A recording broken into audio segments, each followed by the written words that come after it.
A paz do Senhor, aqui é o professor Marco Faleiro, na disciplina Seitas e Heresias. Você está na Logos Ensino Superior de Teologia e esse curso é um curso de liderança, que é uma parceria da Logos com a sua igreja. Estamos a iniciar a aula dupla 3 e esta é a primeira ava da aula dupla 3, que é a aula 5 e 6. Sendo também a primeira parte da aula 5. Nós vamos nesta ava trabalhar um pouco algumas questões que se referem à visão histórica das igrejas em Angola e às suas concepções.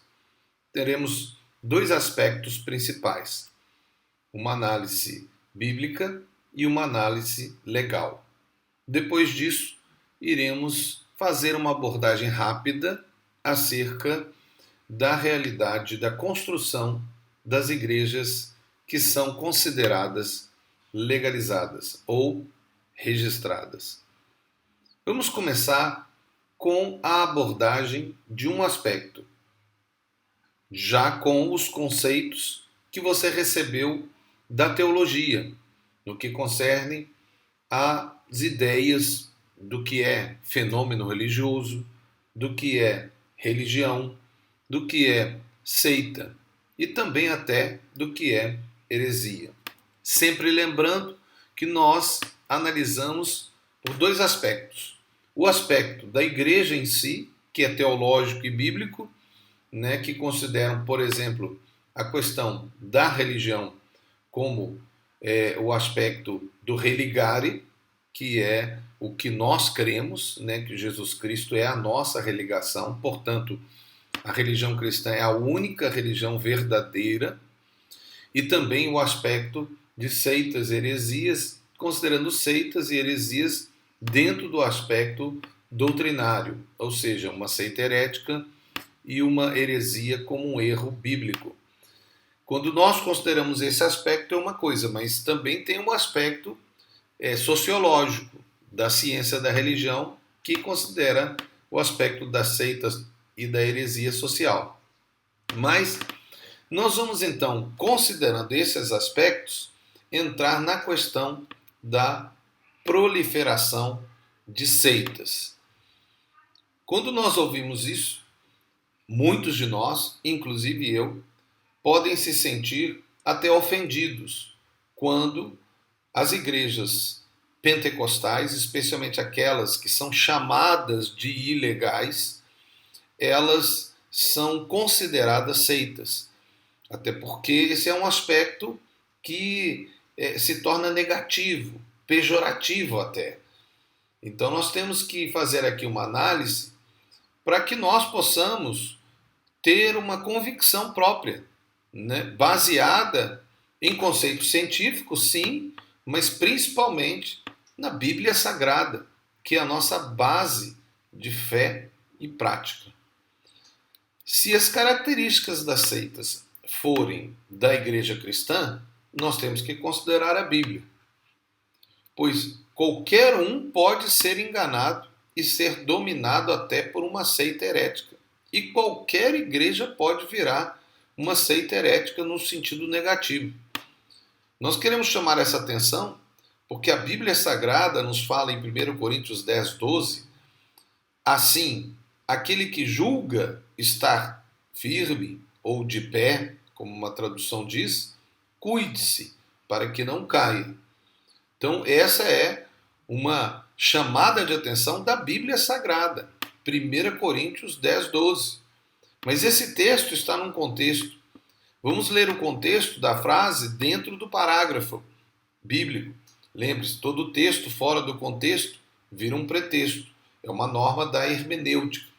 Veja, ora, irmãos, não quero que ignoreis que nossos pais estiveram todos debaixo da nuvem, e todos passaram pelo mar. Esse é o mar que foi a abertura do mar, o mar vermelho. E todos foram batizados por Moisés numa nuvem e no mar. E todos comeram do mesmo manjar espiritual, e todos beberam de uma mesma bebida espiritual, porque bebiam da pedra espiritual que os seguia, e a pedra era Cristo. Mas Deus não se agradou da maior parte deles, pelo que foram prostrados no deserto. Então nós estamos lembrando daquela parte da história de Israel que está na Bíblia, de Moisés no deserto. E essas coisas foram exemplos para nós, veja, foram exemplos para nós para que não cobicemos as coisas más, como eles cobiçaram.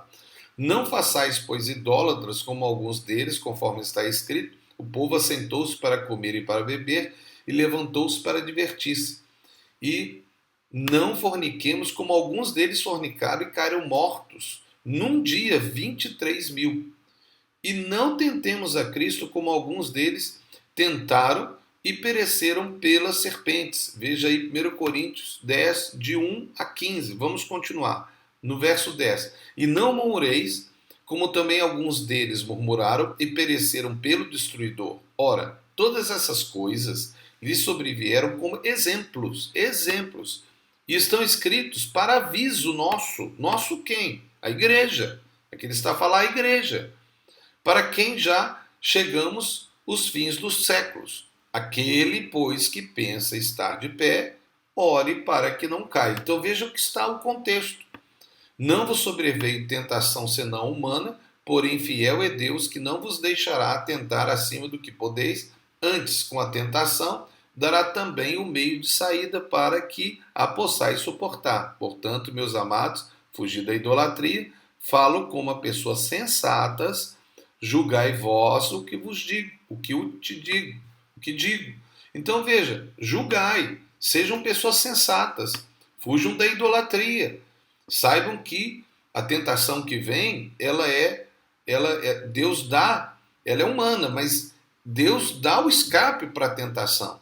Mas nós temos que estar atentos e não podemos ser orgulhosos ao achar que nós podemos não cair. Tem que se haver uma submissão plena, diária, de uma vida com Deus, fugindo do pecado e andando em santidade.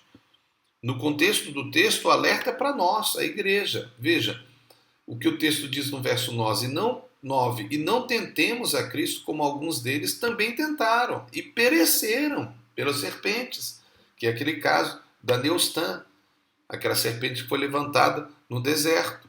Ora, todas essas coisas lhe sobrevieram como exemplos e estão escritas para aviso nosso, igreja, para quem já são chegados os fins dos séculos. Mas considerando a realidade angolana, nessa realidade, que é proliferação de seitas? Será que é um crescimento da igreja ou uma diversificação religiosa dentro dos conceitos das sociedades livres e democráticas? Temos que ter uma visão clara do que é seita, mas isso vai depender de uma proposta da sua igreja. Então considere o que a sua igreja está a apresentar. Aqui também temos que considerar outro aspecto, que é a legislação angolana, que é baseada na Constituição. O crescimento do número de denominações é um fator negativo? Quais são as seitas? Vamos entrar na lei e aqui eu vou apenas ler, não vou fazer uma abordagem mais ampla, mas queria que você considerasse esse aspecto da nova lei de liberdade de religião, crença e culto, que foi aprovada pelo Conselho de Ministros no dia 28 de agosto de 2018 e depois ela foi ratificada mais tarde, quando nós vemos na realidade da legislação angolana. Nós não vamos fazer um estudo dessa nova lei, apenas temos que considerar que essa nova lei ela tem que estar de acordo com a Constituição de 2010. E então esse é o aspecto, porque ela foi aprovada em 21 de janeiro de 2010 e na sequência um acórdão em 30 de janeiro aos 3 de fevereiro de 2010. Mas vamos considerar esse aspecto e vamos ver os aspectos constitucionais. Veja, primeiro o artigo 10 da Constituição diz que nós somos, em Angola, um Estado laico. Então a República de Angola é um Estado laico, havendo separação entre Estado e as igrejas, nos termos da lei. Então veja, o Estado reconhece e respeita as diferentes confissões religiosas, não fala seitas, fala confissão religiosas, as quais são livres na sua organização e no exercício de suas atividades, desde que as mesmas se conformem à Constituição e às leis da República de Angola. O Estado protege as igrejas e as confissões religiosas. Então, igrejas seriam aquilo que, vamos dizer, cristãos ou registrados, não importa, mas também as confissões religiosas, bem como seus lugares, objetos de culto, desde que atentem à lei.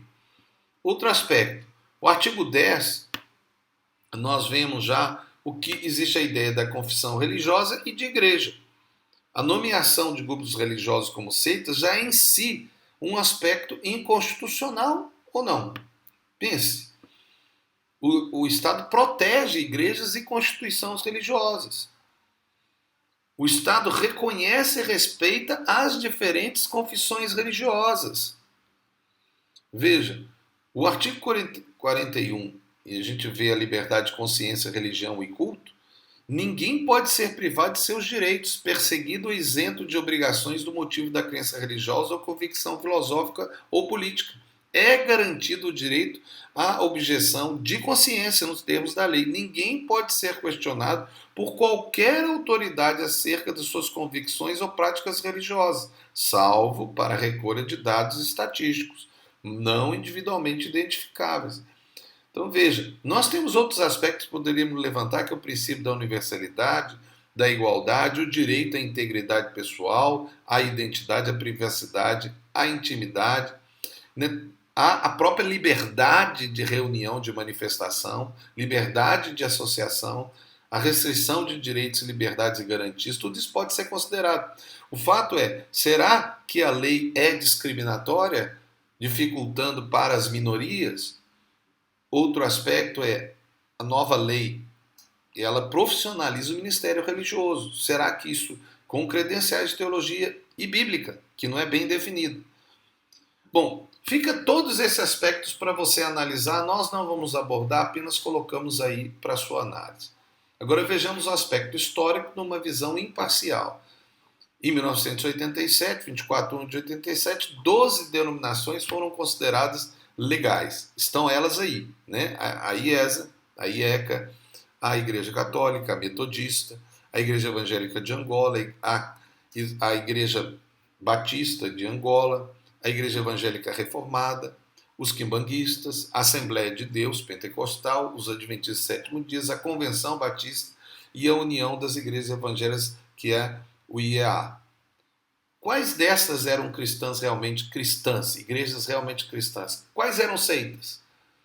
Ah, mas elas estão registradas, então isso significa que não são seitas. Bom, do aspecto da ciência da religião, pode ser que sim, mas do aspecto da igreja, não. Poderíamos fazer estudos de caso a caso. Na Logos nós temos uma disciplina que é Religiões Comparadas em Angola. Mas chamemos a atenção a dois casos. A Igreja Católica, para nós, eles já estão errados. Os quimbanguistas nem são cristãos, mas estão registrados. Então, registrar significa deixar de ser seita? Não.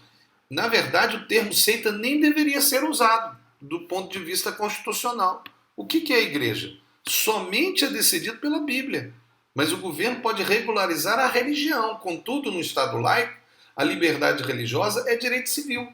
Então, pense nesses aspectos quando você for considerar e for estar a julgar. Mas lembre, julgue, mas julgue conforme a Bíblia. Não conforme o que o mundo diz, mas conforme o que a Bíblia diz. Mas considere a legalidade, é óbvio.